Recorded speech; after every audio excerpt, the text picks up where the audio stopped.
Sekarang saya persilakan Yang Berhormat Mengkibul. Jemput.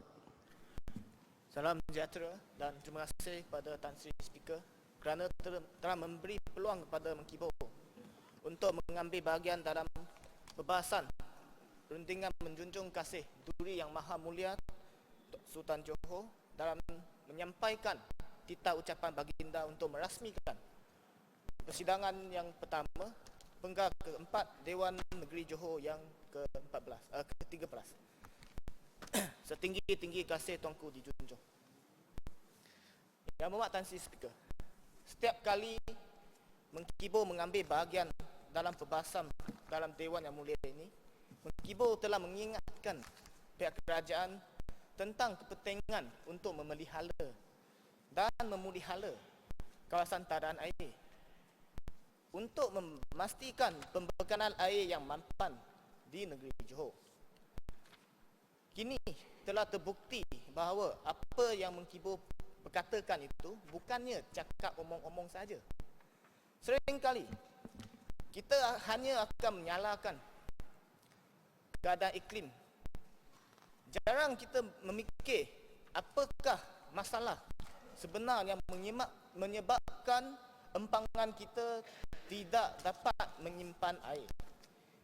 Saya selalu mengibaratkan bahawa empangan kita pada hari ini dia hanya berfungsi sebagai sebuah baldi, iaitu hanya dapat mengisi air tetapi tidak dapat menyimpan air.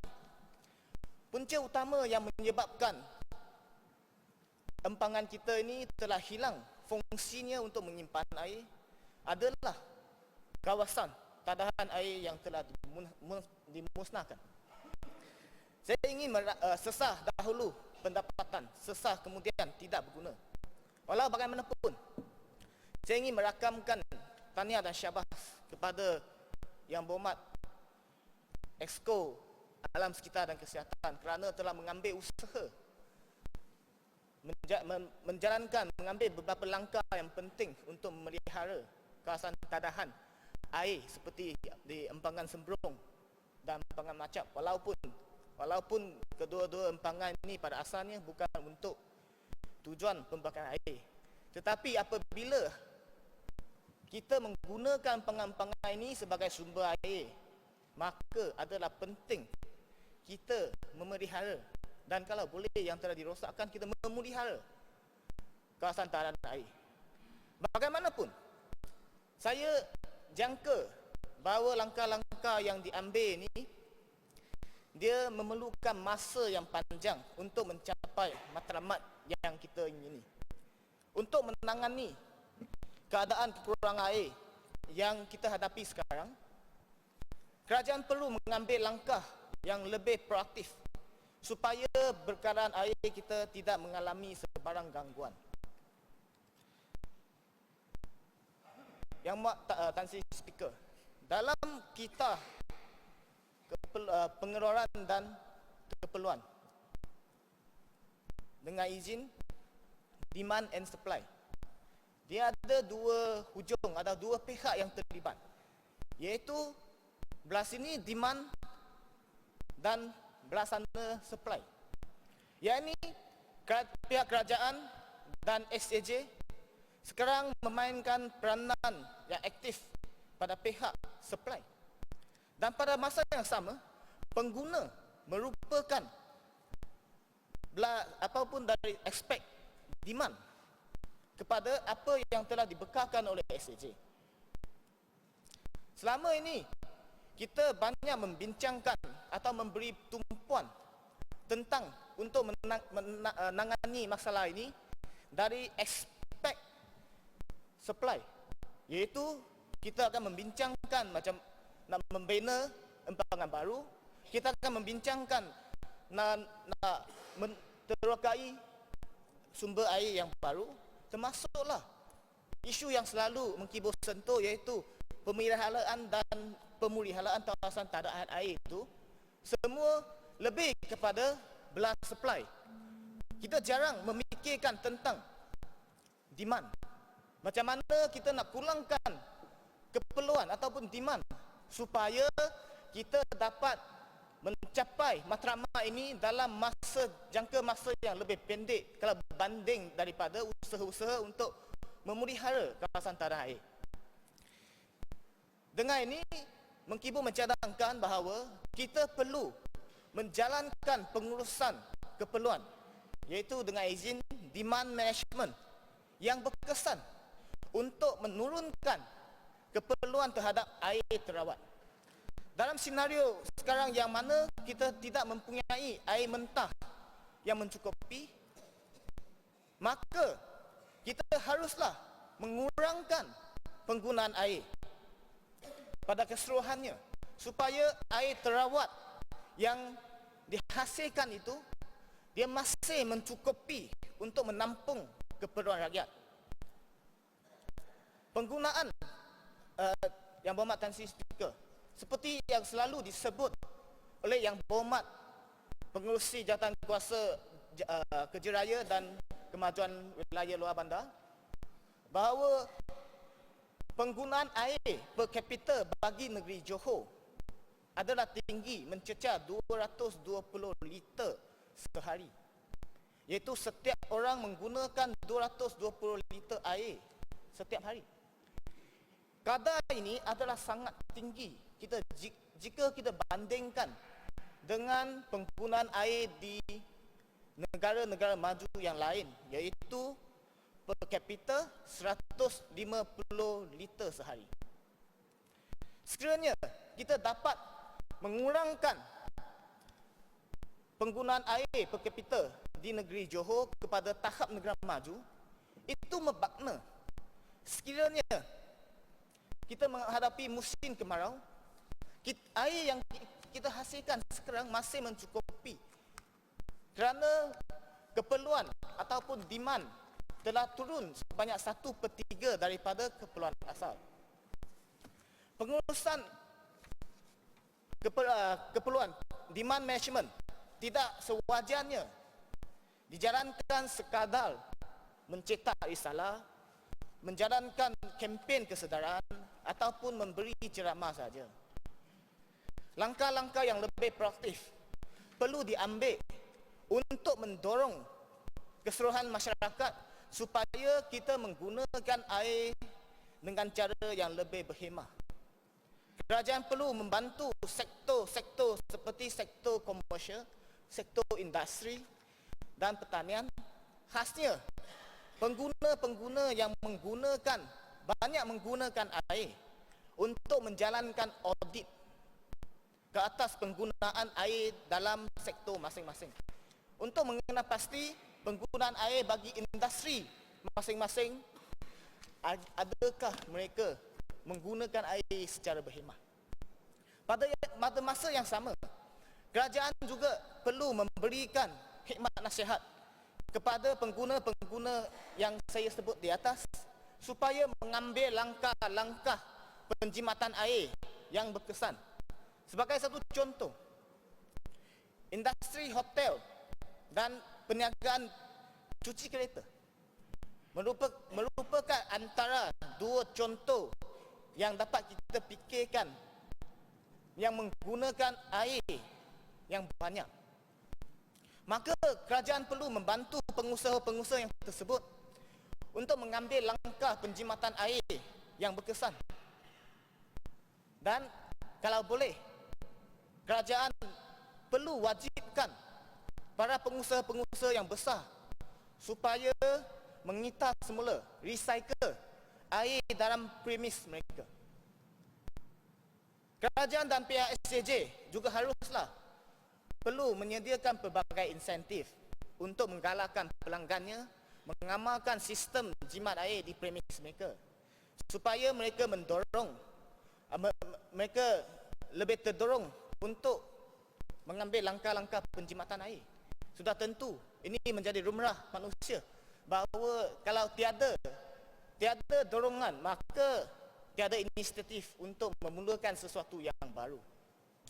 Bagi pengguna-pengguna domestik yang merupakan sekarang ni golongan pengguna yang paling ramai bagi SAJ, pihak kerajaan ataupun SAJ boleh memanfaatkan penggunaan teknologi maklumat yang semakin meluas bagi membantu para pengguna mengaudit sendiri penggunaan air di rumah masing-masing. Pihak SAJ dicadangkan supaya mereka cipta satu aplikasi telefon bimbit apps bagi tujuan mengaudit ini. Para pengguna boleh memuat turun download aplikasi yang tersebut dan memantau sendiri penggunaan air di rumah mereka dari semasa ke semasa. Seterusnya, kerajaan juga dicadangkan supaya mengkaji semula struktur tarif air di negeri Johor untuk memberi lebih dorongan kepada pengguna supaya menggunakan air secara berhemah. Struktur tarif air yang sedia ada tidak dapat memberi apa-apa dorongan untuk mereka yang menggunakan air secara berhemah. Justru adalah dengan denda diri sekali lagi mengkibur memohon supaya kerajaan mengkaji semula struktur tarif air di negeri Johor dan digantikan dengan struktur yang lebih menarik dan lebih mendorong amalan penjimatan air. Yang berhormat Tan Sri Speaker,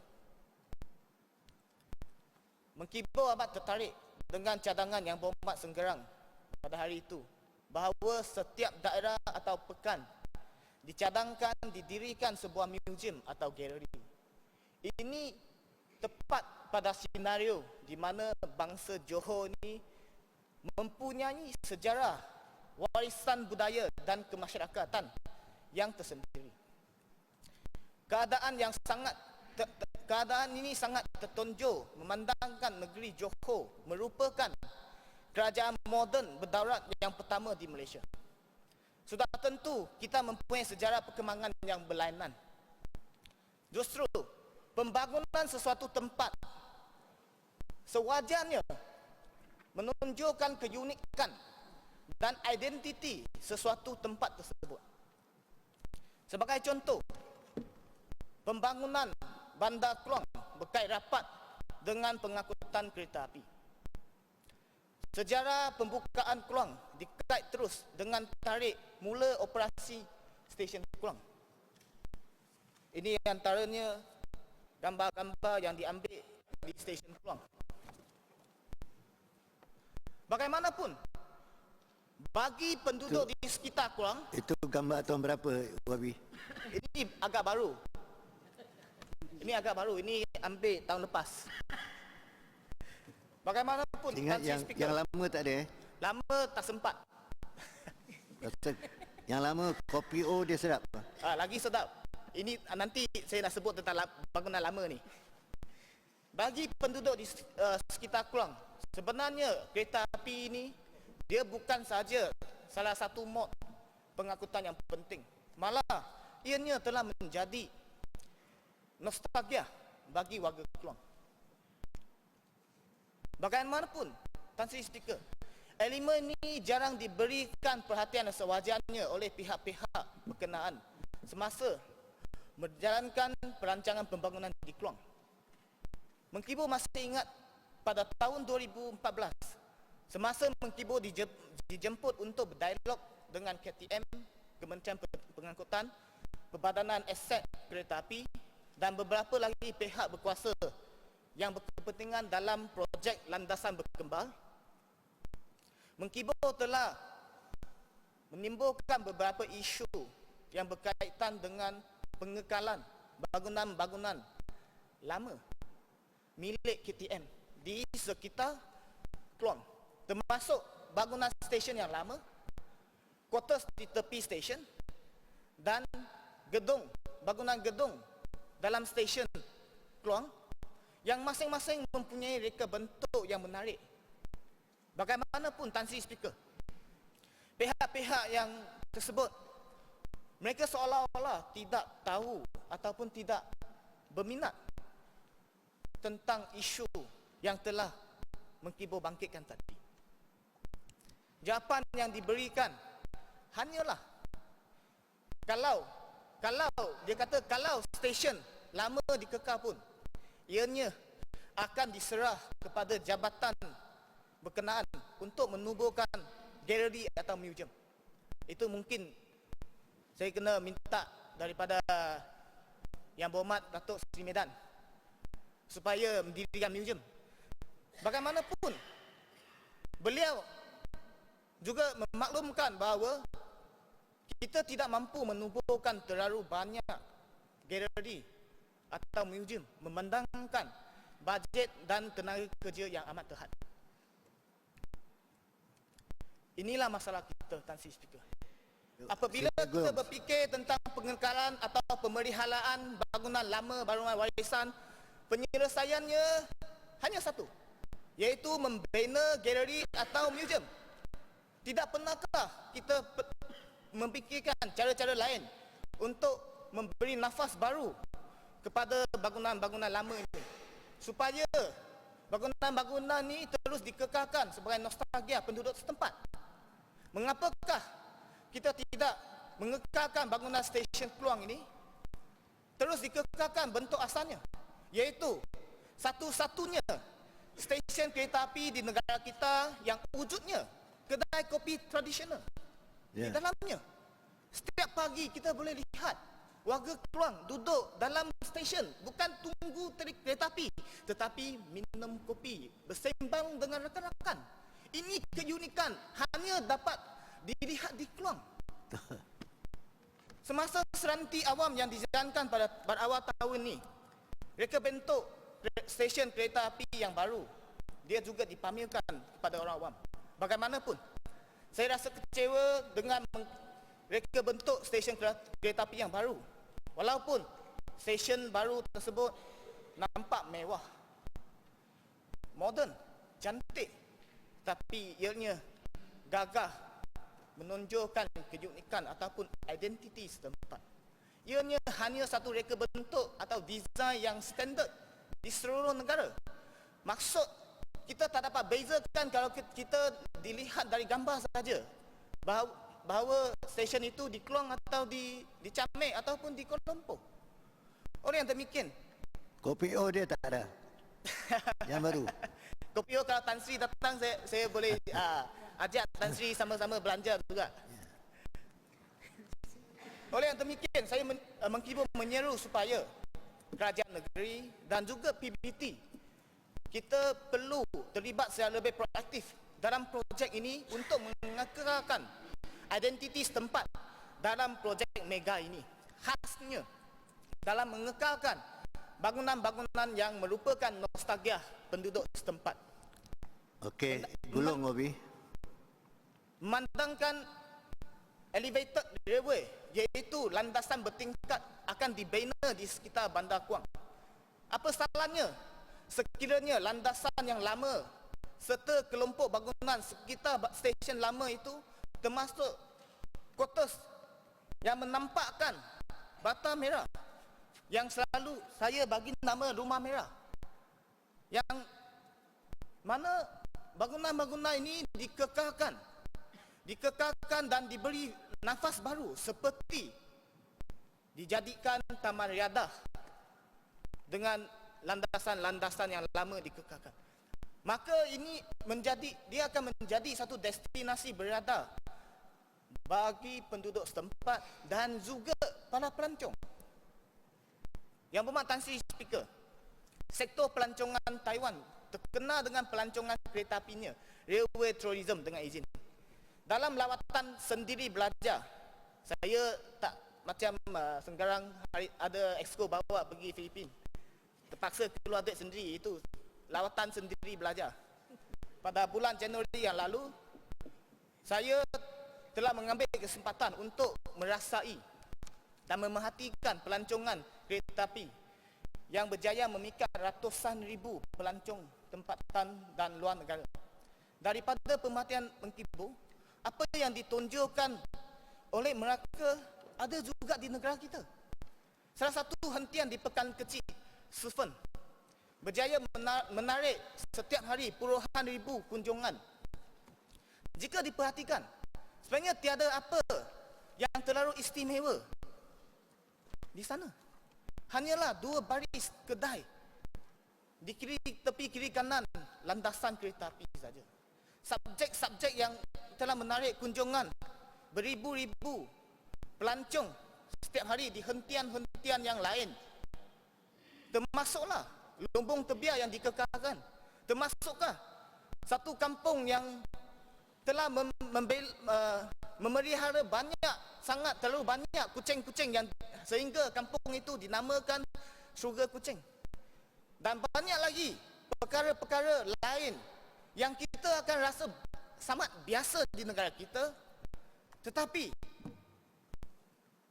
perkara-perkara yang biasa ini telah dicungkil keunikannya sehingga menjadi produk pelancongan di Taiwan.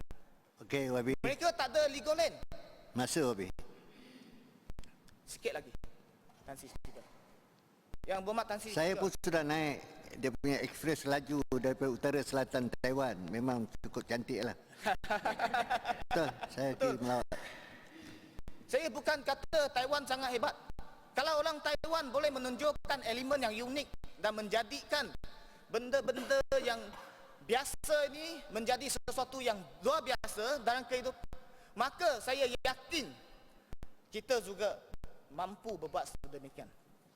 Kalau kereta api di negara lain telah dijadikan salah satu produk pelancongan yang penting, maka saya berharap pihak kerajaan bersikap serius dalam usaha mengekalkan landasan lama dan kelompok bangunan lama di sekitar stesen Kluang ini supaya ianya bukan dikekalkan sebagai nostalgia penduduk setempat, malah saya yakin ia mampu menjadi suatu destinasi pelancong yang baru.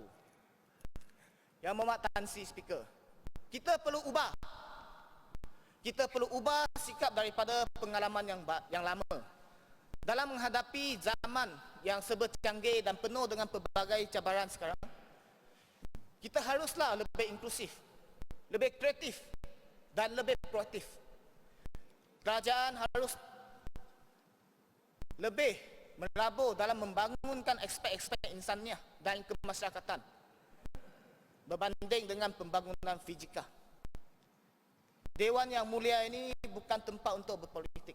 Kita harus berpegang pada amanah yang diberikan oleh rakyat dan membincangkan dasar yang dapat membangunkan negeri dan bangsa Johor.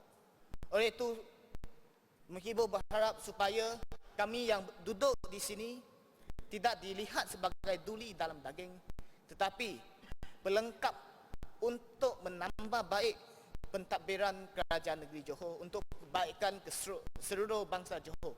Sekian, terima kasih.